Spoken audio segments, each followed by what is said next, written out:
Assalamualaikum warahmatullahi wabarakatuh. Halo teman-teman, kembali lagi bersama saya Fitriani Abdullah. Nah, di video kali ini kita akan membahas topik yang sering banget muncul di dunia ekonomi syariah, yaitu peran lembaga dan industri pendukung dalam pengembangan perbankan syariah.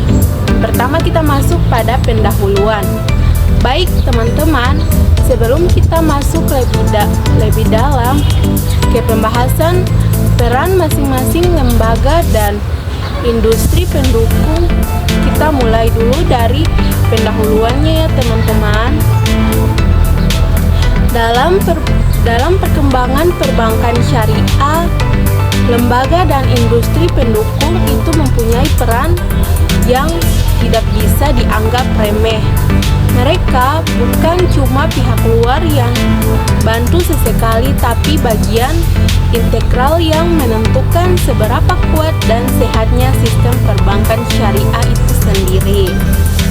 Coba deh teman-teman bayangkan, kalau bank syariah cuma berfokus pada operasional tanpa ada lembaga pendukung, yaitu mulai dari pengawasan, edukasi, hingga promosi, maka perkembangannya bakal lambat banget teman-teman. Bahkan bisa saja kehilangan arah. Lembaga-lembaga ini seperti Otoritas Jasa Keuangan, Bank Indonesia, dan Dewan Syariah Nasional (MUI) punya peran penting dalam menjaga stabilitas, kepercayaan, dan kesesuaian dengan prinsip syariah. Sementara di industri pendukung seperti lembaga pendidikan, asuransi syariah, dan fintech ikut memperluaskan jangkauan serta memperkenalkan produk-produk syariah ke masyarakat. Kita masuk pada definisi perbankan syariah. Sekarang teman-teman kita membahas dulu apa sih sebenarnya yang dimaksud dengan perbankan syariah itu sendiri. Secara sederhana, perbankan syariah ialah sistem perbankan yang beroperasi berdasarkan prinsip-prinsip syariah Islam. Itu artinya semua kegiatan dan transaksi di dalamnya harus selaras dengan nilai-nilai Islam, yaitu bukan cuma dalam teori tetapi juga pada praktiknya. Nah, prinsip utamanya ada 3 hal penting yang wajib dihindari. Yang pertama ialah riba. Riba yaitu praktik bunga atau tambahan yang sifatnya menindas atau tidak adil. Dalam Islam, riba dilarang karena bisa merugikan salah satu pihak. Yang kedua yaitu gharar. Gharar ialah ketidakjelasan dalam transaksi. Misalnya, jual beli sesuatu yang gak jelas wujudnya atau hasilnya. Itu termasuk dalam gharar dan dilarang. Yang ketiga yaitu maisir. Maisir ialah unsur perjudian atau spekulasi berlebihan. Jadi, semua transaksi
Kebijakan yang jelas dan konsisten ini sangat penting karena bisa menumbuhkan trust atau kepercayaan masyarakat. Bayangkan saja nih teman-teman, kalau aturannya tumpang tindih atau berubah-ubah, masyarakat pasti ragu untuk menaruh dana atau berinvestasi di bank syariah. Selain itu, regulasi juga berfungsi untuk menjaga stabilitas sistem keuangan. Dengan adanya pengawasan dan standar syariah yang baku, risiko pelanggaran prinsip syariah bisa diminimalkan dan bank syariah pun bisa bersaing sehat dengan bank konvensional. Jadi, dapat disimpulkan bahwa regulasi dan kebijakan bukan hanya penghambat tapi justru pelindung yang menjaga integritas, stabilitas, dan kepercayaan di pasar perbankan syariah. Dengan kebijakan yang kuat, industri ini bisa terus tumbuh tanpa kehilangan jati dirinya sebagai sistem ekonomi yang adil dan beretika. Selanjutnya kita membahas pada edukasi dan pelatihan. Oke teman-teman, kita membahas tentang aspek yang sering terlupakan tapi justru paling menentukan keberhasilan sistem perbankan syariah, yaitu edukasi dan pelatihan. Jadi gini teman-teman, sehebat apapun regulasi dan lembaga keuangannya, kalau masyarakat belum paham bagaimana cara kerja perbankan syariah, sistemnya nggak akan tumbuh maksimal. Oleh karena itu, edukasi menjadi kunci utama untuk membangun kesadaran dan kepercayaan publik terhadap keuangan syariah. Lembaga pendidikan yaitu mulai dari sekolah menengah, universitas sampai lembaga pelatihan profesional mempunyai peran besar di sini.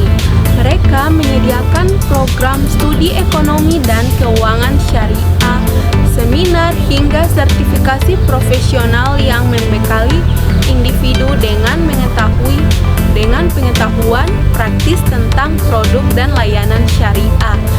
Misalnya nih teman-teman, mahasiswa ekonomi syariah belajar bukan cuma teori akad seperti murabaha atau mudarabah, tetapi juga mereka belajar bagaimana cara penerapannya di dunia nyata. Lalu bagaimana pula bank syariah menyalurkan pembiayaan, mengelola risiko, dan menjaga kepatuhan syariah. Selain itu, banyak juga lembaga pelatihan dan sertifikasi yang dirancang khusus untuk para pegawai bank syariah, yaitu auditor dan praktisi keuangan. Tujuannya sangat jelas, yaitu supaya mereka mempunyai kompetensi dan integritas yang tinggi dalam menerapkan prinsip syariah di dunia kerja. Nah, bagian yang gak kalah penting adalah literasi keuangan. Karena seringkali masyarakat masih salah paham mengira bank syariah itu cuma versi tanpa bunga dari bank konvensional. Padahal lebih dari itu, yaitu perbankan syariah menawarkan sistem ekonomi yang adil, transparan, dan menekankan keberkahan dalam transaksi. Jadi, bisa kita simpulkan bahwa edukasi dan pelatihan bukan cuma sekedar pelengkap, tetapi juga sebagai fondasi strategis dalam pengembangan industri perbankan syariah. Oleh karena itu, dari sanalah lahir sumber daya manusia yang paham akan nilai-nilai Islam, profesional, dan siap membangun ekonomi yang lebih beretika. Oke teman-teman, sekarang kita beralih ke topik yang paling dinamis dalam dunia perbankan syariah, yaitu inovasi produk. Kenapa sih inovasi itu penting? Karena dunia keuangan terus berubah. Teknologi berkembang begitu cepat, gaya hidup masyarakat berubah, dan kebutuhan nasabah juga makin beragam. Nah, Kalau bank syariah ingin tetap relevan dan menarik, mereka harus bisa berinovasi tanpa meninggalkan prinsip-prinsip syariah.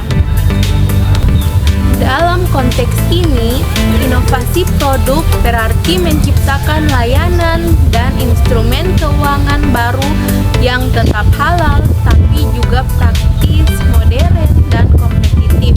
Misalnya, munculnya tabungan digital syariah, pembiayaan mikro berbasis aplikasi, atau bahkan investasi sukuk online yang dimana bisa diakses lewat smartphone. Tapi perlu diingat nih teman-teman, inovasi di sini bukan sekedar meniru bank konvensional. Bedanya, setiap produk di perbankan syariah tetap harus melewati proses kajian syariah, yaitu berupa diverifikasi oleh Dewan Pengawas Syariah atau DPS untuk memastikan tidak mengandung riba, gharar, atau maisir. Selain itu, lembaga dan industri pendukung juga harus ikut bergerak. Misalnya fintech syariah yang bekerja sama dengan bank asuransi syariah yang melengkapi layanan pembiayaan, hingga lembaga riset dan pendidikan yang meneliti tren dan kebutuhan masyarakat muslim modern. Dengan begitu, inovasi nggak cuma jadi alat promosi, tetapi juga sebagai cara untuk menjawab kebutuhan umat secara nyata. Oleh karena itu, di era sekarang ini, orang bukan cuma mencari produk yang menguntungkan, tetapi juga yang sesuai dengan nilai dan keyakinan masing-masing. Jadi bisa kita simpulkan di inovasi produk ini adalah nafas baru bagi perkembangan syariah. Selama bisa dijaga dalam koridor syariah, inovasi justru membuat industri ini makin hidup, dipercaya, dan berdaya saing di tengah perubahan zaman. Selanjutnya masuk pada kerjasama internasional. Dalam era globalisasi seperti sekarang ini, perbankan syariah gak bisa berjalan sendirian di dalam batas negara. Dunia keuangan modern itu terhubung lintas batas, yaitu mulai dari sistem pembayaran, investasi, hingga pada regulasi. Nah, dari sinilah pentingnya kerjasama antar negara dalam memperkuat jaringan perbankan syariah global. Kerjasama internasional memungkinkan lembaga-lembaga keuangan syariah dari berbagai negara untuk saling bertukar pengalaman, ide, dan inovasi produk. Misalnya, bank syariah di Indonesia bisa belajar dari pengalaman Malaysia yang sudah lebih dulu membangun ekosistem keuangan syariah yang matang, atau dari Uni Emirat Arab yang berhasil memadukan teknologi finansial dengan prinsip syariah. Di sisi lain, negara-negara lain juga banyak belajar dari Indonesia, terutama dalam hal pengelolaan zakat, wakaf produktif, dan integrasi lembaga keuangan mikro syariah. Pertukaran ini bukan cuma soal bisnis, tapi juga pertukaran pengetahuan, sistem, dan nilai. Selain antar bank, kerjasama internasional juga melibatkan lembaga-lembaga global seperti Islamic Development Bank atau ISDB yang berperan dalam mendukung proyek-proyek ekonomi syariah lintas negara. Ada pula Accounting and Auditing Organization for Islamic Financial Institution atau AAOIFI yang membuat standar akuntansi dan kepatuhan syariah internasional. Dan ada juga Islamic Financial Service Board atau IFSB yang membantu menciptakan regulasi dan kebijakan agar industri ini bisa berjalan dengan stabil di berbagai negara. Nah, apa sih manfaat dari semua ini? Manfaatnya yaitu yang pertama, untuk memperkuat kepercayaan global terhadap sistem keuangan syariah. Manfaat yang kedua yaitu untuk membuka peluang investasi dan pembiayaan lintas negara dengan prinsip yang sama, yaitu keadilan dan transparansi. Manfaat yang ketiga yaitu menciptakan standarisasi global sehingga produk dan layanan syariah bisa diterima lebih luas tanpa adanya perbedaan prinsip yang membingungkan. Selain itu, kolaborasi internasional juga membuka jalan bagi pengembangan teknologi keuangan syariah atau Islamic fintech. Contohnya, banyak startup keuangan syariah yang kini bermitra lintas negara untuk mengembangkan sistem pembayaran yang halal, platform investasi yang berbasis syariah, dan layanan digital zakat yang lebih efisien.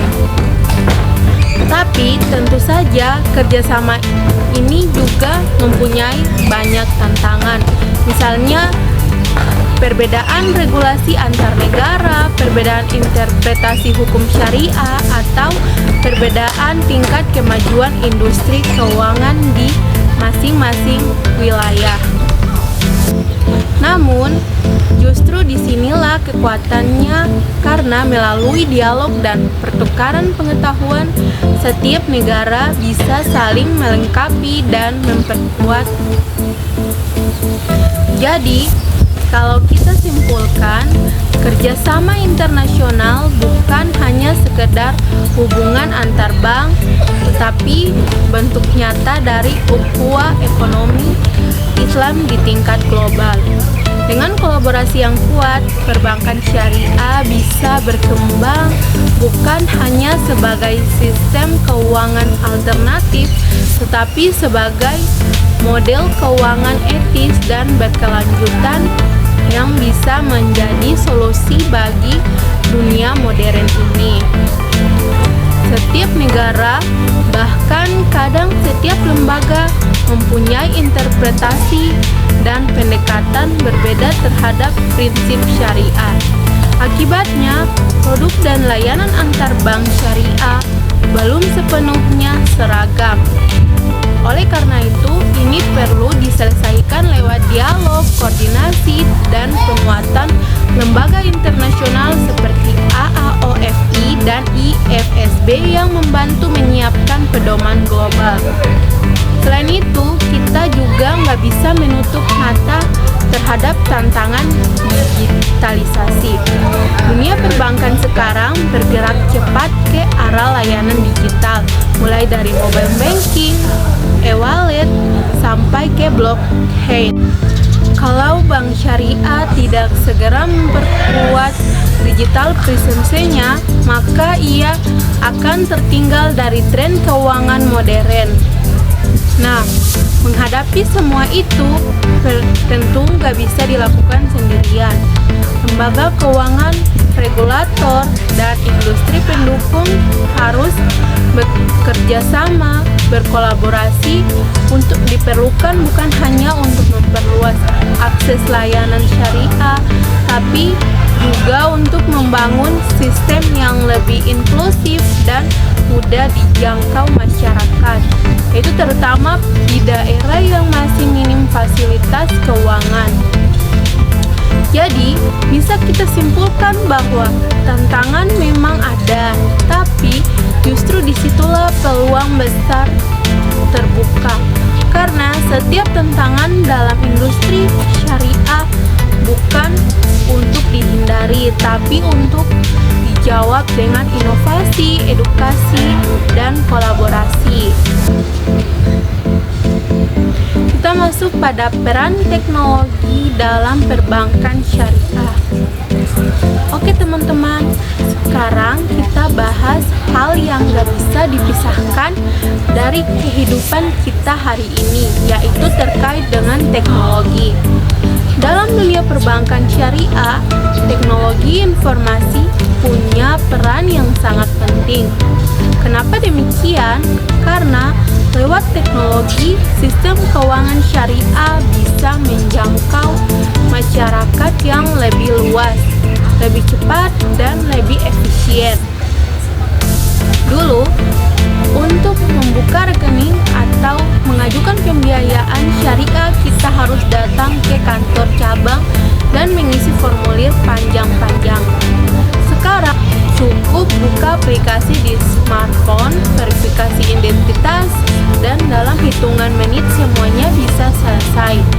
Ini semua berkat fintech finansial teknologi yang membawa inovasi ke dalam layanan keuangan berbasis syariah.